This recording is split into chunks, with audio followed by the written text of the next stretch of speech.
नमस्कार, स्वागत है आप सभी का मेरे इस चैनल पे। कैसे हैं आप सब लोग? आज मैं बात करने वाली हूँ सिंदूर के बारे में। सनातन धर्म में कुल 16 संस्कारों का वर्णन किया गया है, जिनमें से एक संस्कार विवाह संस्कार भी है। सभी विवाहित महिलाएं, सभी सुहागन महिलाएं अपने पति की लंबी आयु के लिए मांग में सिंदूर भरते हैं। विवाहित महिलाओं द्वारा मांग भरा जाना सिंदूर से, ये हिंदू धर्म की प्राचीन परंपरा है। लेकिन क्या आप जानते हैं, मांग में सिंदूर भरने की कुछ नियम होते हैं जिनको हर हाल में पालन करना जरूरी होता है, नहीं तो अनिष्टता का संयोग बनता है, साथ ही कई प्रकार के दोष भी लगते हैं। सबसे पहली बात, मांग के बीचों बीच लगाया जाए सिंदूर। तो हम महिलाओं के ये कोशिश होना चाहिए और इस बात का हमेशा ध्यान रखना चाहिए कि मांग भरते समय यह ध्यान दें कि जो हम मांग भर रहे हैं वो सिंदूर हमारा जो लग रहा है वो बीचों बीच में लगे, इधर उधर ना लगे। ऐसा करने से पति की आयु लंबी होती है। दूसरी बात, मांग भरने से पहले हमारे बालों का सूखा होना चाहिए। मतलब है कहने का कि जैसे हम स्नान करके आ रहे हैं, बाल धुला हुआ है, तो हमारे बाल पहले सूख जाएं तब हमें सिंदूर लगाना चाहिए। गीले बालों में सिंदूर लगाना बिल्कुल ही वर्जित होता है। कहते हैं ऐसा करने से परिवार पर आर्थिक संकट आती है। ऐसा करने से मन में नकारात्मक विचार भी आ सकते हैं। तो हमें गीले बालों में सिंदूर कभी नहीं लगाना है। अधिकतर लोगों को मैंने देखा है आजकल कि बहुत ही छोटा सा सिंदूर लगा लेते हैं, या सिंदूर लगा लिया तो उसे बालों में कहीं छुपा दिया। ऐसा तो बिल्कुल भी नहीं करना है आपको। क्यों छुपाना? हर सुहागन की पहचान है सिंदूर, उसे छुपा के क्यों रखना? मैं बताती हूँ इसकी महत्ता क्या है। सिंदूर को कभी नहीं छुपाना चाहिए। सिंदूर लगाने के बाद उसे छिपाने की कोशिश करती हैं तो हिंदू धर्म ग्रंथों के मुताबिक मांग में सिंदूर भरना पति के प्यार का प्रतीक होता है। लिहाजा मांग भरने के बाद उसे कभी भी छिपाना नहीं चाहिए। ऐसा करने से आपसी रिश्तों में खटास पैदा हो सकती है और बना बनाया परिवार बिगड़ सकता है। तो ऐसा करने की बिल्कुल कोशिश ना करें। सिंदूर से जुड़ी एक पौराणिक कथा याद आ रही है जो कि मैं आपको बताना चाहूँगी। एक बार की बात है जब हनुमान जी ने माता सीता को मांग में सिंदूर लगाते हुए देखा तो उन्होंने पूछा, माता ये आप क्या कर रही हैं? पूछा कि आप सिंदूर क्यों लगाती हैं? इसके उत्तर में माता सीता ने यह बताया, सिंदूर उनके प्रभु श्री राम के प्रति प्रेम का प्रतीक है। इस बात पर हनुमान जी ने अपने पूरे शरीर को सिंदूर से रंग लिया। तभी से यह मान्यता है कि मंगलवार के दिन हनुमान जी को सिंदूर चढ़ाया जाता है। हमारे जो मासिक धर्म होता है या जो पीरियड्स बोलते हैं, उसमें हमें कभी सिंदूर नहीं लगाना है, क्योंकि सिंदूर बहुत ही पवित्र चीज़ होती है। और पीरियड्स के दौरान, मासिक धर्म के दौरान हम लोग अशुद्ध हो जाते हैं 3 दिनों के लिए। तो जब 3 दिनों बाद जब हम अपने बाल धोएं तब हमें सिंदूर लगाएं। जब भी बाल धो लिया या कोई अच्छा दिन पड़ा, मासिक धर्म के बाद 3 दिन बाद या 5 दिन बाद बाल धुल रही हैं, उसके बाद ही सिंदूर लगाएं। सबसे महत्वपूर्ण बात मैं बताना चाहूँगी कि जो हमारा सिंगोरा होता है, या बोलिए सिंदूरा जो होता है, जिससे हमारी शादी होती है, उससे जुड़ी हुई एक बात है। कभी भी कोई भी तीज त्यौहार हमारे घर में है जिसमें हम व्रत रख रहे हैं, पूजा पाठ है, जैसे दिवाली हो गई, करवा चौथ हो गया, तीज का व्रत हो गया, नवरात्रि हो गई, तो हम अपने कोशिश करें कि हम अपने सिंगोरा से ही अपनी मांग भरें। जो हमारा सिंगोरा होता है, जो हमारी सिंदूर की डिब्बी होती है, इनको कभी खाली नहीं रखना चाहिए। इनको हमेशा भरते रहना चाहिए। जैसे कि हम किसी पवित्र स्थान पे गए, जैसे माँ वैष्णो के दर्शन के लिए गए, या किसी भी देवी देवता के पूजा स्थल पे गए, तो हम वहाँ से क्या खरीदते हैं? सुहागन महिलाएं अक्सर यही खरीदती हैं, खरीदना भी चाहिए। सिंदूर खरीदते हैं, बिंदी खरीदते हैं, तो वो जो सिंदूर आप खरीद के ला रही हैं वो थोड़ा सा अपने सिंगोरा में डाल दीजिए, थोड़ा सा जो आप डेली यूज़ करती हैं उसमें डाल दीजिए। यानी कि हमेशा भरते रहना चाहिए। लेकिन सबसे याद रखने वाली बात ये है कि सिंगोरा से आप सिंदूर डायरेक्टली लगा लें, उस सिंदूर को किसी डिब्बी वगैरह में ना भरें। सिंगोरा का सिंदूर हमेशा उसी में ही रहना चाहिए।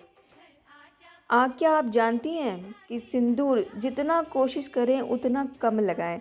मतलब सिंदूर को ज़्यादा खर्च नहीं करना चाहिए। ऐसा कहते हैं कि सिंदूर जितना खर्च करेंगे उतना ही हमारे पति की आयु कम होती है। तो कम सिंदूर में ही अच्छे से मांग भरना सीखें।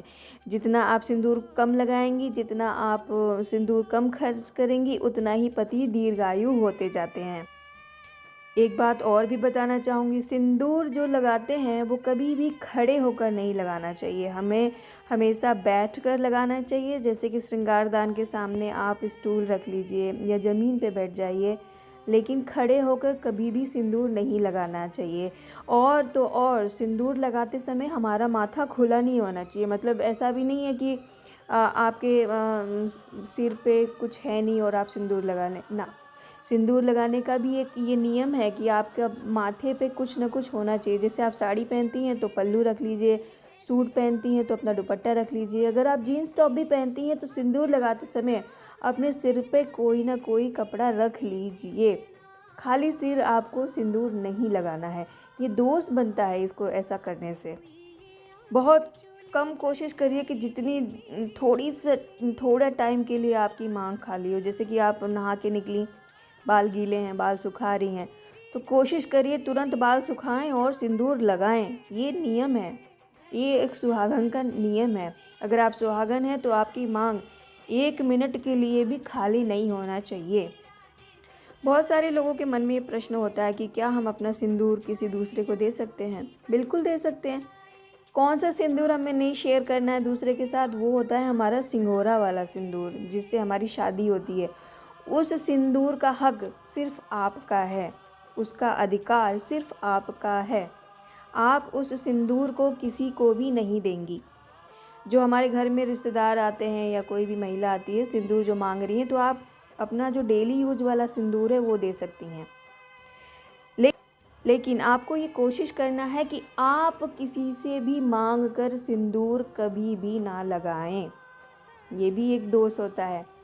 तो जब भी कहीं भी जा रही हैं तो सिंदूर को अपने पास रखें। मतलब आपको 100% ये कोशिश करना है कि आप किसी और से मांग कर सिंदूर ना लगाएं। कभी लगाना पड़ भी जा रहा है तो वो बहुत मतलब रेयर होना चाहिए, मतलब बहुत ही मुश्किल से ऐसा कभी टाइम होना चाहिए कि आपको किसी और से मांग कर सिंदूर लगाना पड़ रहा है। आप अपने पर्स में अपने साथ हमेशा एक सिंदूर की डिब्बी रखें, ताकि जब भी आपको ज़रूरत पड़े तो आप अपना ही सिंदूर लगाएं। एक नियम ये भी है कि जैसे आप सिंदूर लगा रही हैं, सिंदूर गिर जाए तो क्या करें? बिल्कुल भी उसे किसी ऐसे कपड़े से नहीं साफ़ करना है कि उसको साफ़ किया और ले जाके सिंक में धो दिया। बिल्कुल भी ऐसी गलती नहीं करनी है, ये तो बहुत ही बड़ा अपशकुन होता है। अगर सिंदूर पहले तो कोशिश करना है कि सिंदूर ज़मीन पर गिरे ही ना, लेकिन अगर गिर जाए तो क्या करें?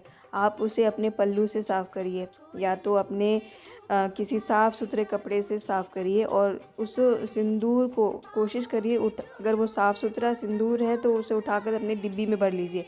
अन्यथा उस सिंदूर को आप किसी कागज़ से या किसी साफ़ सुथरे कपड़े से उठाकर माता तुलसी के गमले में डाल दें और उसको धोएं। जो कपड़ा धुलने में जो पानी निकल रहा है, उस पानी को भी आपको नाली में नहीं डालना है, सिंक में नहीं डालना है। आप उसे ले जाकर किसी पवित्र स्थान पर, जैसे गमले में, तुलसी जी के गमले में डाल दें। ये बहुत ही पवित्र चीज़ें होती हैं, इनको मतलब बड़ा संभाल के हमें रखना होता है। ऐसे थोड़ी ना हमें सिंदूर का सौभाग्य मिल जाता है। हम बहुत सौभाग्यशाली हैं जो हमें ये सिंदूर लगाने का भगवान ने सौभाग्य दिया है। जब भी हम अपनी मांग भरते हैं ना, तो हमेशा ये बोलना चाहिए, जैसे कि पार्वती जी को याद करना चाहिए, सती सावित्री को याद करना चाहिए। ऐसी देवियों को याद करना चाहिए जो कि बहुत ही ज़्यादा सौभाग्यशाली हैं, जिनका सुहाग अमर रहा है। ऐसे लोगों को याद करके ही अपनी मांग भरनी चाहिए। तो मांग भरे जाने वाले सिंदूर के महत्व को समझाने के लिए एक बहुत ही बेहतर उदाहरण है रामायण का एक प्रसंग। इसमें बाली और सुग्रीव के बीच युद्ध के वक्त भगवान श्री राम ने बाली पर धनुष नहीं उठाया। इस बात पर सुग्रीव नाराज भी हो गए थे। सुग्रीव ने प्रभु श्री राम से हाथ जोड़कर कारण जाना। तब श्री राम प्रभु ने कहा कि तुम्हारी और बाली की शक्ल को देखकर मैं भ्रमित हो गया था। जरा सोचिए, भगवान श्री राम प्रभु को कैसे धोखा हो सकता है, वो कैसे विचलित हो सकते हैं, कैसे भ्रमित हो सकते हैं, जो कि सर्वज्ञाता हैं। लेकिन इसके पीछे भी एक बड़ी वजह यह थी कि जब श्री राम प्रभु ने बाली की पत्नी तारा की मांग में भरे हुए सिंदूर को देखा तो सिंदूर के सम्मान के लिए बाली का वध नहीं किया और धनुष नहीं उठाया। दूसरी बार जब सुग्रीव और बाली का युद्ध हुआ तब तारा स्नान कर रही थी। प्रभु के पास यह अच्छा मौका था और उन्होंने बाली को मार गिराया। मांग में सिंदूर भरा होने पर परमात्मा भी उसका सम्मान करते हैं। तो आप जान सकती हैं इस सिंदूर की कितना ही महत्व है एक सुहागिन के जीवन में।